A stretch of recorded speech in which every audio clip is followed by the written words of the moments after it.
Olá, depois de meses gravando entrevistas com presos políticos do 8 de janeiro, hoje eu abro uma exceção para um advogado de dois desses presos. Na verdade, ele advoga para 8 dos presos políticos do 8 de janeiro, mas dois deles já conseguiram ser absolvidos em alguns dos crimes que vinham sendo imputados de forma generalizada. Os crimes de associação criminosa armada, tentativa de abolir o Estado Democrático de Direito e atentado contra os poderes constituídos.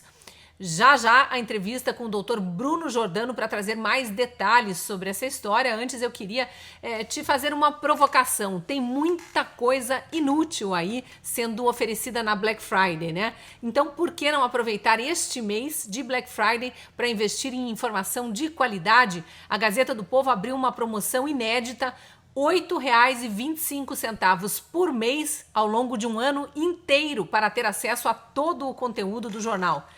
Colunas exclusivas para assinantes, escritas por mais de 40 colunistas, eu sou um deles, né? Mas tem também muita produção de conteúdo em áudio, em vídeo, produção de cursos online, tudo exclusivo para assinantes, fora, claro, a cobertura do jornal, a cobertura inteira pautada em convicções conservadoras. Dá menos de R$ 100 por ano, R$ 8,25 por mês, e você vira assinante da Gazeta do Povo com todo o conteúdo desbloqueado. Pode acessar essa promoção clicando no link na descrição do vídeo ou acessando pelo QR Code da tela. Fique agora então com a entrevista com o Dr. Bruno Jordano, trazendo essa boa notícia das primeiras absolvições de réus do 8 de janeiro.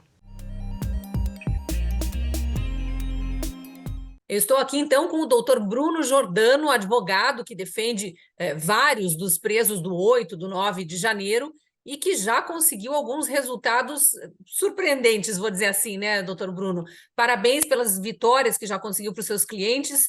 Muito obrigada por aceitar dar essa entrevista aqui para os assinantes da Gazeta do Povo, para os seguidores do jornal no YouTube poderem ter mais informações. E é importante a gente trazer também os resultados positivos quando são conquistados, né? Queria que o senhor se apresentasse brevemente, falasse quem são os seus clientes, e aí a gente entra já nessa notícia boa de algumas absolvições de alguns dos crimes aí que o senhor conseguiu para os seus clientes. Obrigada. Perfeitamente, muito obrigado, Cristina. Eu atuo no 8 de janeiro desde que iniciou a operação. Tenho atualmente 8 pessoas que são assistidas por mim diretamente e atuei nessas duas defesas em que já houve julgamento de clientes, diretamente em uma delas e em parceria com a doutora Lilian em uma segunda defesa. Esses dois processos eles foram submetidos a julgamento e neles nós tivemos uma vitória, ainda que parcial, mas muito positiva, em que esses clientes eles foram absolvidos dos crimes mais graves imputados em razão do comparecimento nos atos do dia 8 de janeiro. Então, esses dois eles tiveram absolvição no crime de associação criminosa, no crime de golpe de Estado e no crime de impedimento para funcionamento dos poderes, aqueles que somavam as penas mais graves, de 4 a 8 anos, de 4 a 12 anos, e nesses crimes eles foram absolvidos. Eu sou Bruno Jordano, sou advogado, atualmente estou em Luiz Eduardo Magalhães e atuo por aqui e, consequentemente, no Supremo Tribunal Federal em defesa de muitos dos patriotas que respondem a esse trágico processo decorrente do dia 8 de janeiro. Luiz Eduardo Magalhães, uma cidade do interior da Bahia, né? Se não me engano, quase divisa com Tocantins. Sim, a gente Próximo está do aqui Tocantins, uma região no muito rica Oeste. ali do agronegócio, onde eu sei, porque já estive dando palestra lá, muitas pessoas têm sido intimidadas, perseguidas e algumas até intimadas a prestar esclarecimentos na Polícia Federal a título de terem financiado atos antidemocráticos. A gente sabe que isso é só narrativa, obviamente, que está embutida, infelizmente, nessas ações penais absurdas. Eu gosto de adjetivar porque a gente tem criticado muito e há muita ilegalidade nesse processo todo. Eu acho que não precisamos entrar no fato de estar sendo tudo julgado no foro errado, né? São pessoas que não têm foro privilegiado. Tudo isso é questionável e a gente não acredita que no futuro a justiça volte a vigorar no país e tudo isso seja anulado. E eu acho que entre os advogados há esse consenso de que tudo isso é passível de anulação, né? Mas óbvio que no momento o que se quer é que essas pessoas não sejam condenadas a ir para a cadeia, muito menos a passar uma parte considerável de suas vidas atrás das grades sem terem cometido crime algum, né? Porque aí eu enfatizo isso também nos meus comentários, mesmo quem praticou vandalismo, que não é o caso da imensa maioria desses presos e difamados aí não só pela justiça, mas também pela imprensa, não, os vândalos não estariam presos por todo esse tempo que esses presos políticos estiveram, e muito menos sendo condenados a 17 anos de prisão. Queria esmiuçar um pouco justamente esses crimes que têm sido imputados a esses réus, e que são justamente os que estão resultando em penas maiores. Quando você diz conseguir absolver um dos réus, né, e ajudar outro advogado com que o cliente dele fosse absolvido também, associação criminosa, o que a gente tem visto, não sei se foi o caso dos teus clientes, mas a gente tem visto eles estão alegando associação criminosa armada entre pessoas que sequer se conheciam, muito menos estavam associadas e menos ainda armada. A gente sabe que a maior parte deles passou por revista. Eu tenho ouvido vários dos presos políticos aqui na coluna e eles descrevem minuciosamente a revista rigorosa pela qual passaram. Alguns tinham haste da bandeira que foi retirada, eles entraram só com o tecido da bandeira. Então é inacreditável que, tendo sido presos com suas mochilas, que foram vasculhadas, não tinha arma, sejam acusados de associação criminosa armada. Mas outros estão sendo condenados. Então, o que dizer, por exemplo, para os advogados desses outros presos sobre a linha de defesa? É possível abrir alguma coisa aqui para que, eventualmente, outros venham a ser absolvidos também? Sim, o que acontece? Desde o início, nós temos enfrentado inúmeras ilegalidades. A Procuradoria-Geral da República, ela fez uma denúncia, ao que parece padrão, não houve a devida individualização dessas condutas, e as pessoas elas começaram a responder a esse processo em massa, pelo simples fato de estar no local. A gente começa questionando o fato de comparecer a um local que poderia ou não estar abarcado por um excludente da própria tipicidade. A gente tem na lei, o artigo 359-T, que poderia ser utilizado, invocado, sim, por muitas defesas, como um excludente para dizer que o fato de estar ali poderia ou não ser crime, discutir aquela possibilidade. Contudo, a gente não tem no curso desses processos, Cristina, esse consenso por parte nem do Ministério Público, nem por parte dos julgadores. O fato de estar, o que parece, já é considerado um crime. As pessoas terem ido àquele local já as torna investigadas, consequentemente, já aceitando a denúncia, se tornam réus e passam a responder por penas pesadíssimas, que são as penas imputadas por esses tipos penais que constam da denúncia.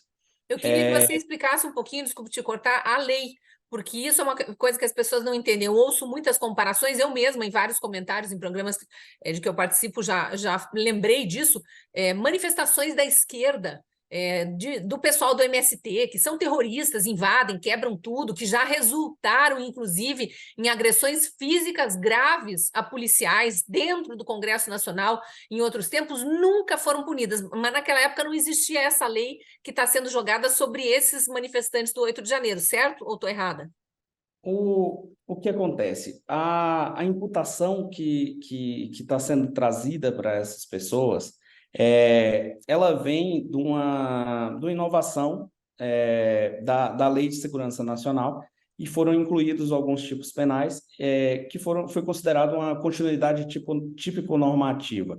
Esses tipos penais que estão sendo imputados às pessoas agora, eles existiam na Lei de Segurança Nacional.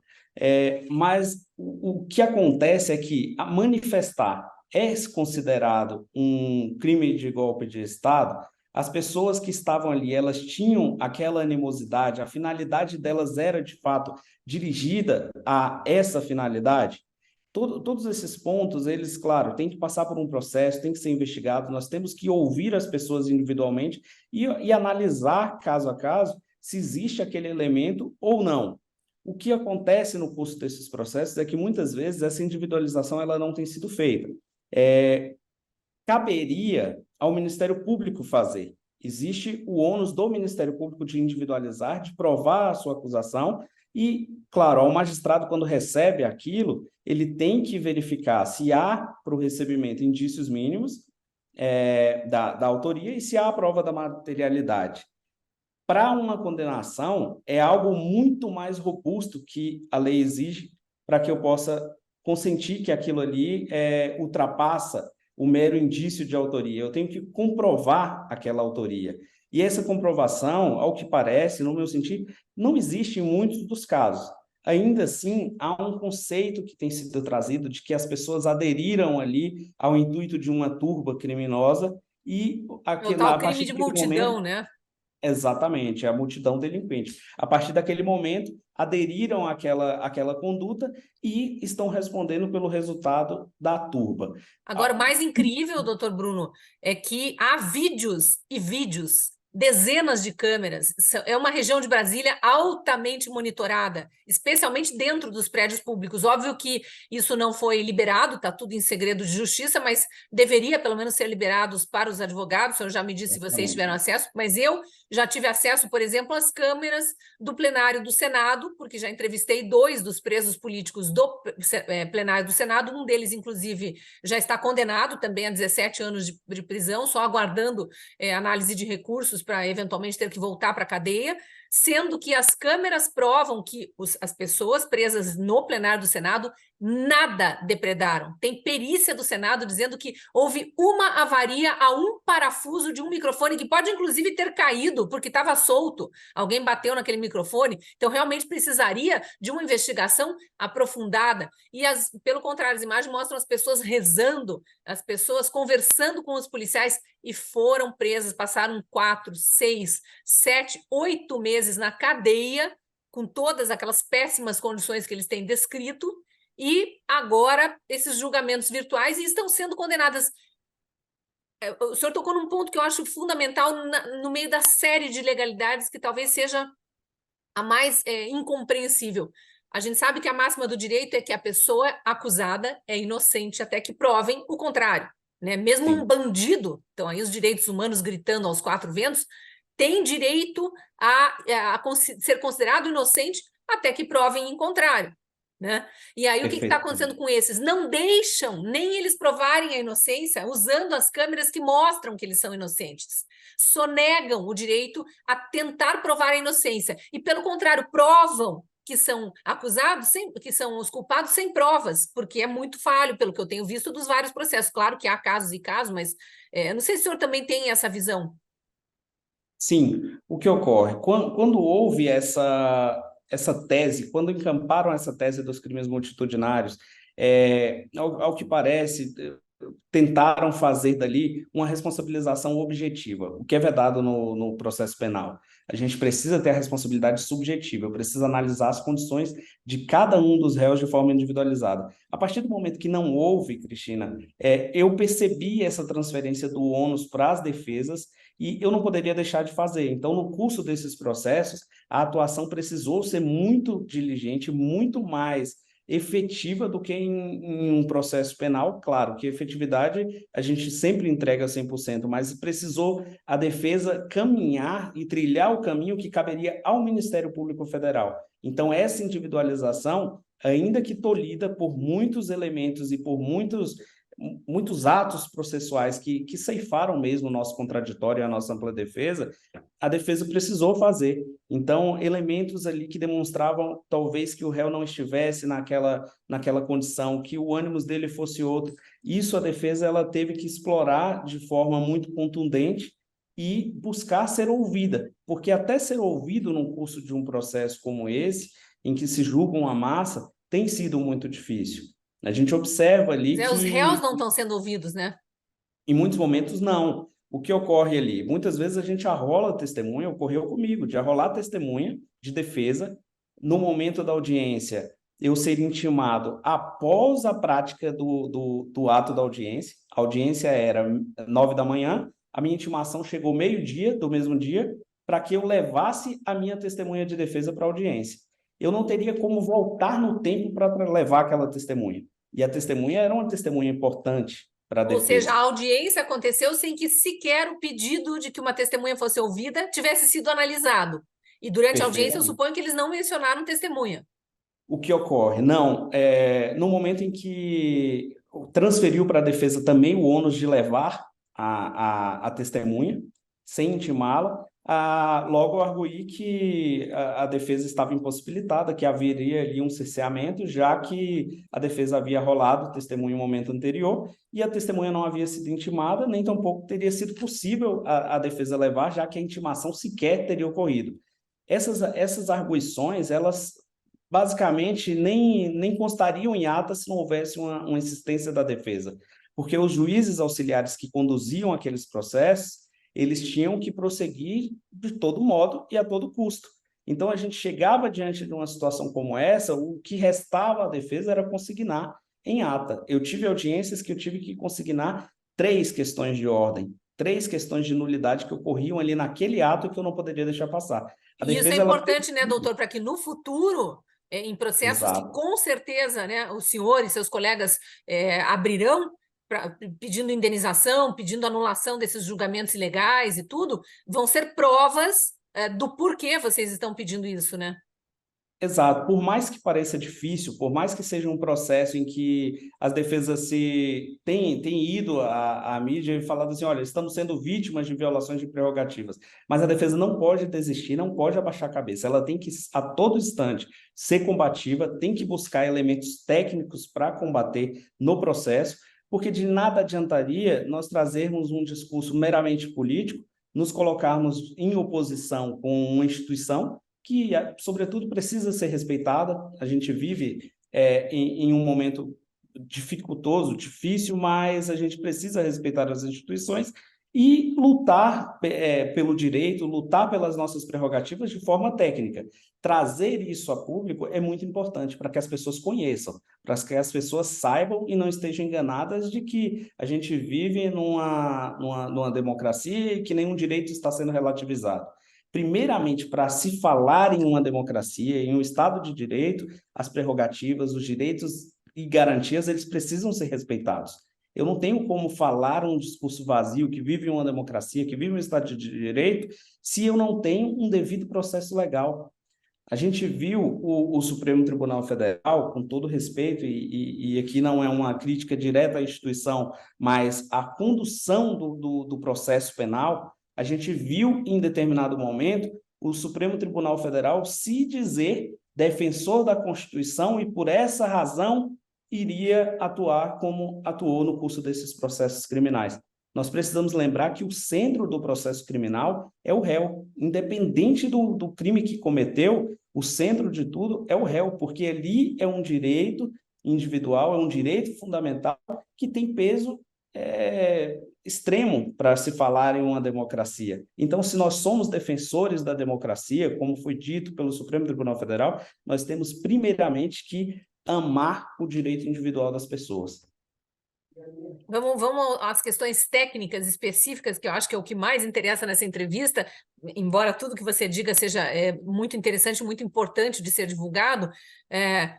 Quais foram os pontos que fizeram os ministros do STF no julgamento virtual, né, onde não tem sustentação oral, aquela dificuldade toda de fazer o réu ser ouvido, o advogado do réu ser ouvido, fizeram eles refletirem, pensar de não, realmente temos que dar um passo atrás, vamos absolver esse réu desse crime aqui. Quais foram os pontos que vocês colocaram na defesa? Cristina, primeiramente, toda honra e toda glória a Deus pelo resultado que obtivemos nesses processos. Nós fizemos uma defesa que ela foi diligente do início ao fim. Então, essas arguições de nulidades desde o início do processo, nas audiências, em todas as assentadas, todas essas questões, eu penso que elas contribuem para um desfecho. Não existe um elemento mágico que a defesa coloque e diz assim, olha, a partir dessa palavrinha que foi colocada aqui, não existe uma forma de ser julgada e a gente precisa distinguir. É realmente uma defesa atuante, diligente, para que a gente possa, do primeiro até o último momento, instruir um bom processo e ter elementos para trabalhar em sede de alegações finais, de modo a distinguir aquela pessoa de uma turba. Eu não tenho que colocar sobre julgamento uma turba, uma multidão delinquente. Eu tenho que colocar o direito subjetivo daquele indivíduo que está sendo julgado. E individualizar isso é muito importante para que as defesas tenham resultados distintos. Se eu apenas cumpro um discurso político e digo assim, olha, aqui está tendo uma violação de direitos e as pessoas estão sendo julgadas em bando. Tudo bem, eu concordo que pode ter havido isso. Contudo, se o Ministério Público não fez a correta individualização, as defesas, por mais que não tivessem esse ônus, eu digo e repito isso, elas acabam tendo que fazer. E essa individualização, eu penso que tenha sido um ponto-chave, um ponto muito importante para demonstrar que aquela pessoa que estava ali sobre o julgamento não era alguém que aderiu àquele intuito, não era alguém que depredou, que violou, até porque a maioria das pessoas, Cristina, elas não depredaram. Sim. Nós Os que obtivemos depredaram essas fugiram. informações. Tem vídeos de gente descendo de rapel das janelas do Congresso. Tem Tem, vídeos de gente com camisa do PT, boné do MST, bandeira da CUT, quebrando tudo e fugindo. Então, se tem vídeo que é a prova do crime, por que uma Polícia Federal diligente, capaz como é a nossa, não foi atrás dessas pessoas, intimou, prendeu, já que a tônica era prender, por que nenhuma dessas pessoas está respondendo a nada até hoje? Né? Incrível, com várias operações da lesa pátria, né, que eles chamam, sim, sim. inclusive dezenas de pessoas presas pelo país em outras datas que não o 8 e 9 de janeiro, e ainda algumas delas atrás das grades em cadeias pelos estados. Aqui em Curitiba mesmo, minha cidade, tem gente presa que foi presa em fevereiro, em março, e que está esquecida. Tem muita gente que está esquecida, até porque vários estão nas mãos de defensores públicos que até hoje sequer procuraram os réus. Eu recebo essas denúncias das famílias também. Então, é um absurdo assim o que o Estado ditatorial brasileiro, digo com todas as letras, porque concordo, não dá para falar em democracia quando não existe o devido processo legal, não dá para falar em Estado de Direito quando não existe o devido processo legal.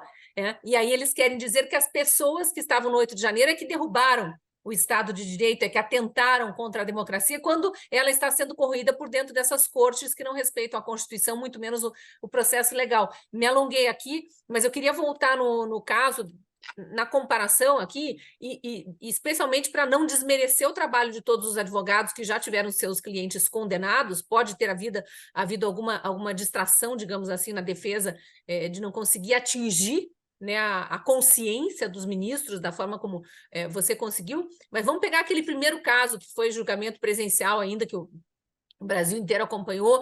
Doutor Sebastião Coelho estava como auxiliar ali.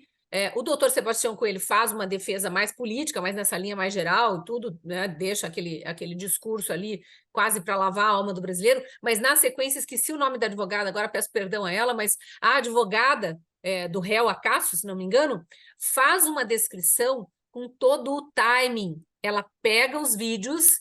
Se não me engano, esse foi preso no Palácio do Planalto, eu não tenho bem certeza, mas espero não estar me confundindo, porque realmente são muitas histórias.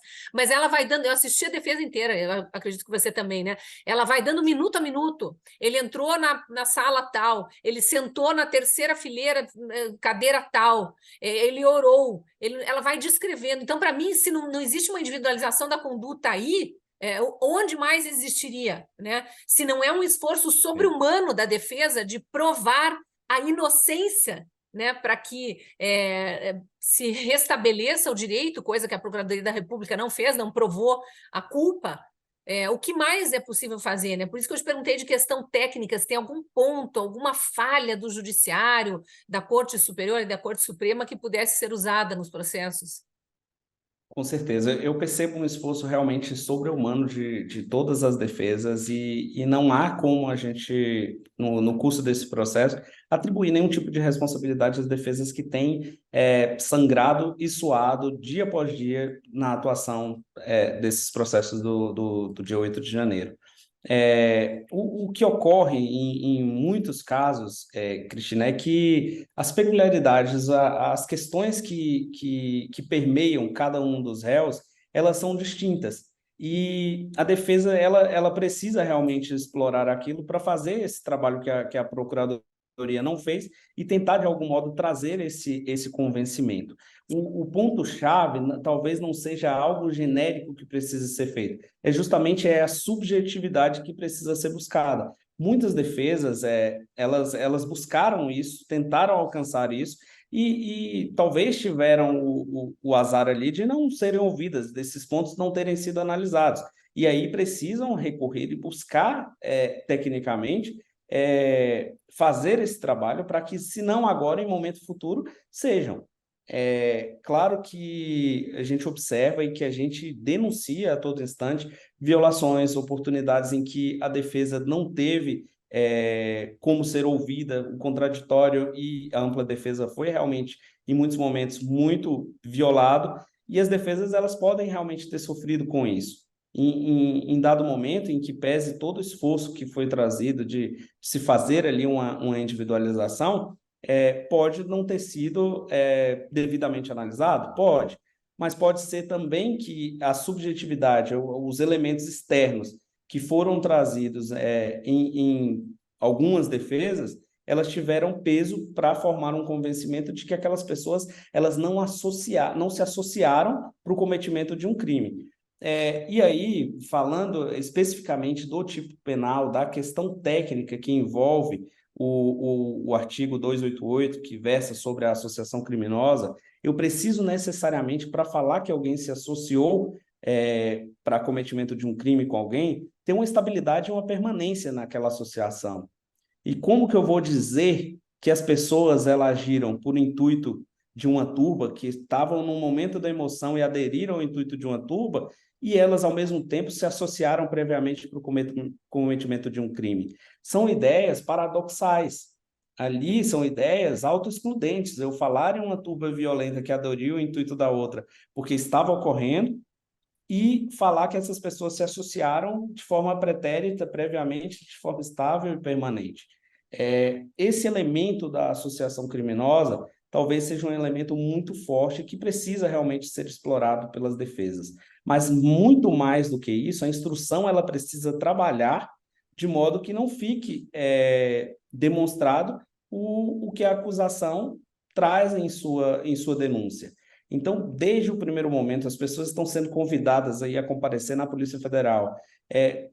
Tem que comparecer com um advogado, precisa ter entendimento do que está acontecendo no curso desses processos, porque não basta imaginar que o advogado vai chegar lá e vai viver um mundo de conto de fadas ou um mundo de Estado de Direito. Ele vai viver a exceção que está sendo a condução desses processos. E essa exceção é uma relativização de direitos, muitas vezes, é a aceleração, as velocidades do direito aqui, elas são muito mais rápidas, com menos garantias, e eu arrisco a dizer, estaríamos aqui diante de um direito penal do inimigo?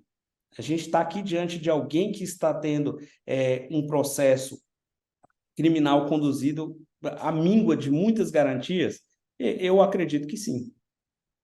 Tecnicamente, eu vejo que muitas questões aqui, elas estão sendo suprimidas, muitos direitos estão sendo suprimidos e essas pessoas, elas não têm a mínima possibilidade de responder a um processo com um par de igualdade com o Ministério Público. E isso torna realmente o trabalho da defesa muito árduo, muito difícil. Mas, repito, precisa ser trabalhado desde o primeiro instante para que a gente possa individualizar e ter um resultado diferente. E Respeito tem muito aquela meus questão colegas. gravíssima também de serem presos, que nesse estado de exceção que estamos, que estão sendo Sim, julgados em instância única, sem direito a recurso. Então, esses que foram condenados, mesmo que tivesse havido uma falha da defesa, que eu não acredito, porque do que eu consigo acompanhar aqui, muitos sequer tiveram direito de ter a defesa assistida via advogado, por causa daquela questão que eles colocam os vídeos no sistema, julgamentos virtuais, o advogado tem que subir vídeo até meia-noite de forma estratégica, colocam o vídeo faltando 3 minutos para meia-noite, meia-noite e 4 já está lá a condenação, sendo que o vídeo tinha 20 minutos. Significa que o juiz, entre aspas, né, os ministros não são juízes, mas estão atuando como juízes, o juiz sequer ouviu a defesa feita pelo advogado. Então, para mim, isso tudo é questionável depois, é passível de anulação. A questão é a quem recorrer, se o tribunal é a última instância, né? E esses julgamentos estão com cara de tribunal do júri, realmente, eles estão equiparando um autista a um médico que tem discernimento completamente diferente dos fatos, né? Ou um morador de rua que estava lá no QG para se alimentar e foi preso junto com... Tem jornalista preso, tem advogado preso, enfim, tem todo tipo de profissional com plena consciência dos seus atos que foi preso, embora não tenha cometido crimes.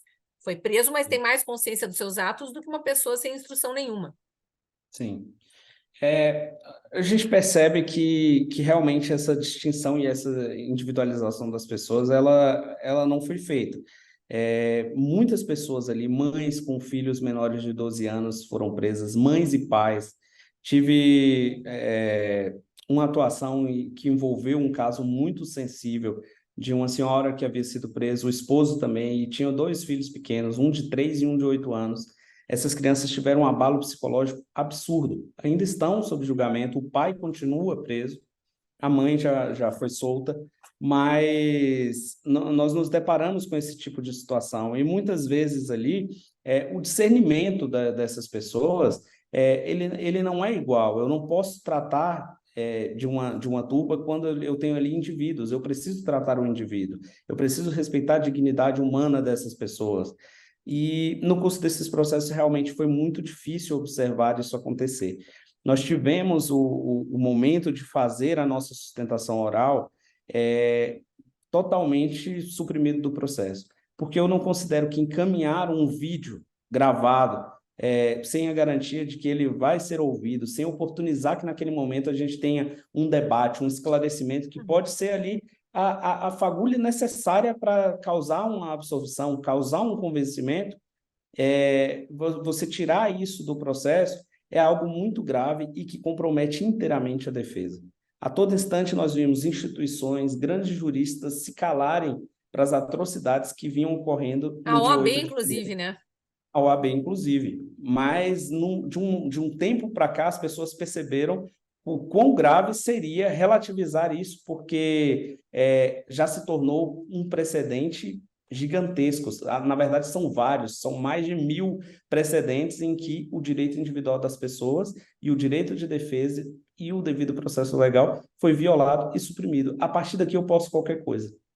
A questão de ser a única instância a quem recorrer, a gente viu advogados recentemente nos Estados Unidos, agora, nesse exato momento, nessa semana em que se celebra a proclamação da República, temos feriado, tem um grupo de parlamentares, neste momento, em Washington também, para entregar de novo para a OEA denúncias de abuso de autoridade, de violação da Constituição, do devido processo legal, de prisões ilegais, perseguições, censura no Brasil, mas isso pode produzir algum resultado? A gente sabe que essas instâncias estrangeiras também são muito lentas, muitas delas aparelhadas por ideologia de esquerda, então sequer vão olhar esses processos, e milhares de famílias de brasileiros, como você disse, são 2.000 presos, né?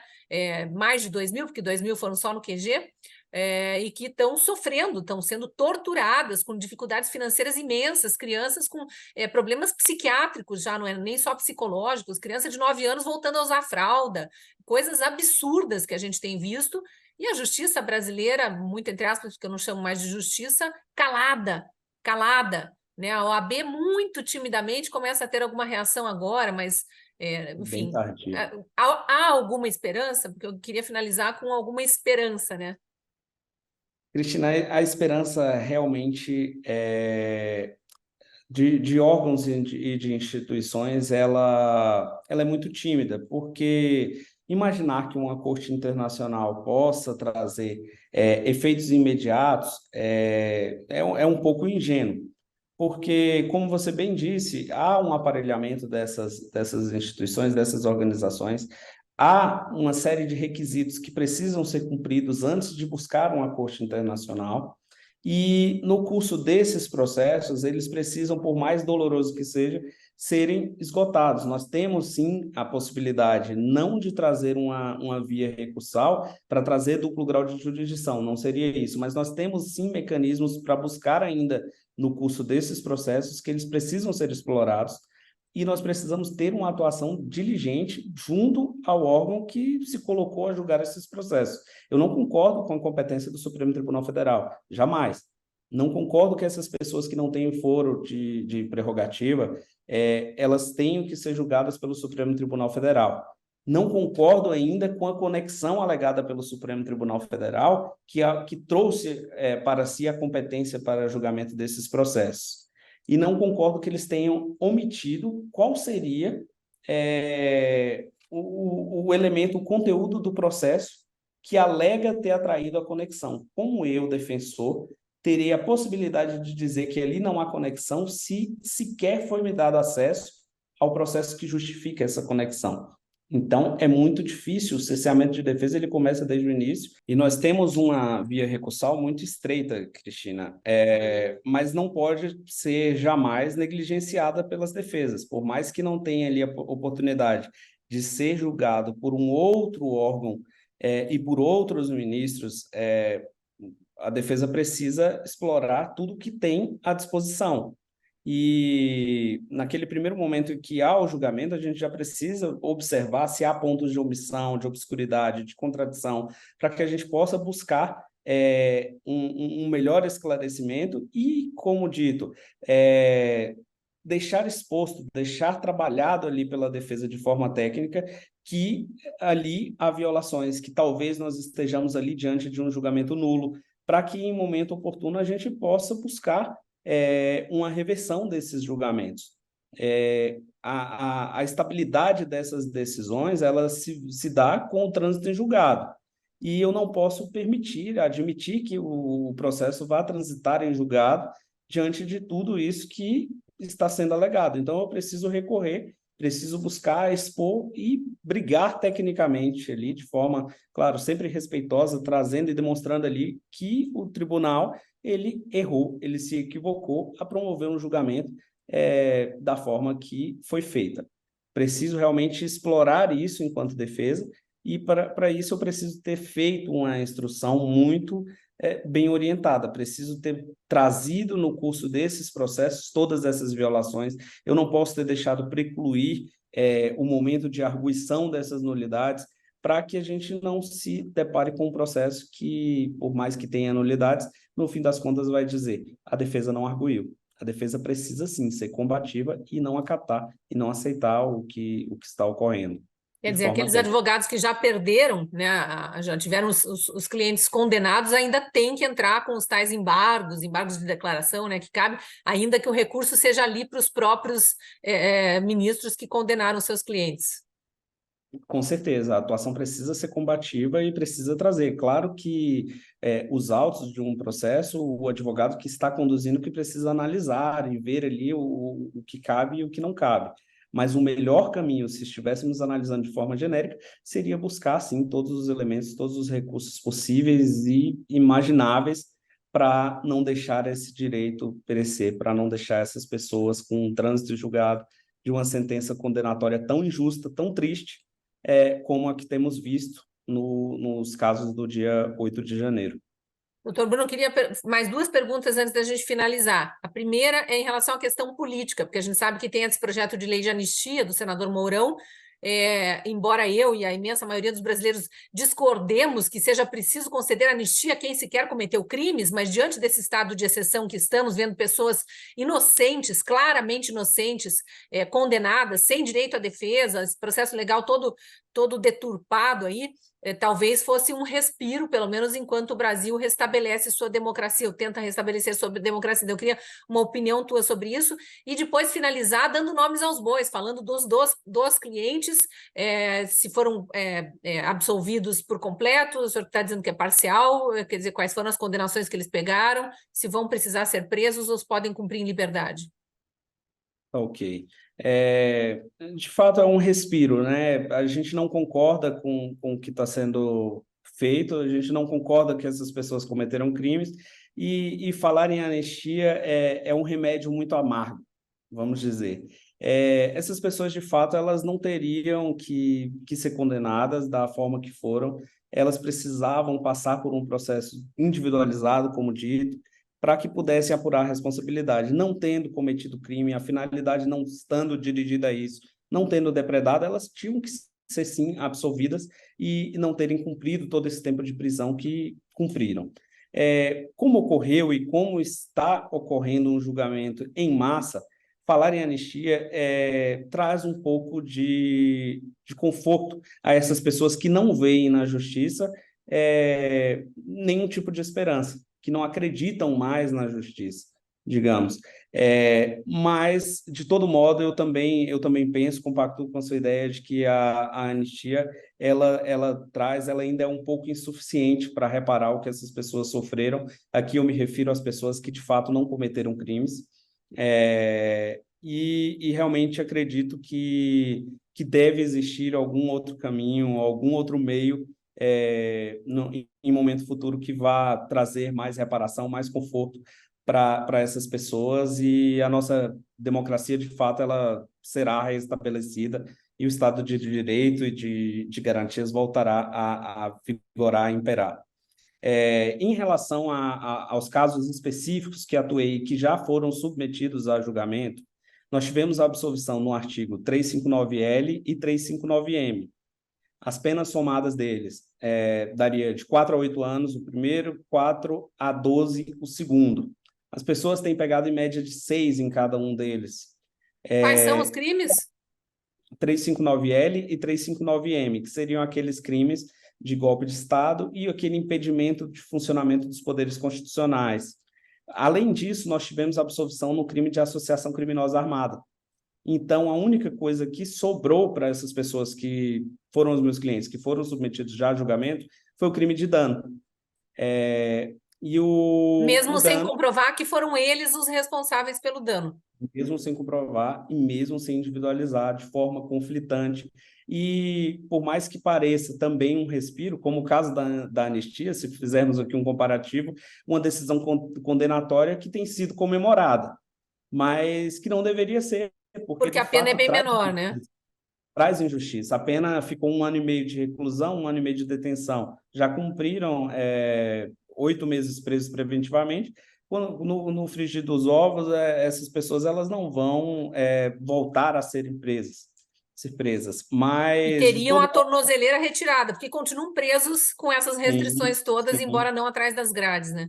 Sim, deveriam, e ainda assim nós estamos lutando, trazendo a demonstração de que a absolvição parcial ela foi equivocada, e vamos lutar pela. Não estamos nos dando por satisfeitos, nós vamos lutar pela absolvição também no crime de dano. Mas é um resultado realmente muito positivo diante do cenário que nós temos visto. Eu não São sei se o senhor precedentes. acha conveniente citar os nomes, mas pelo menos os casos de que estado são, ou qual profissão, enfim, seria possível para a São, gente. são pessoas que foram presas também no Palácio do Planalto, um de Brasília, o outro do Paraná. E nesse segundo, atuei em parceria, em colaboração com a doutora Lilian, colega que é muito profissional também, que fez uma atuação diligente, e aqui rendo as homenagens.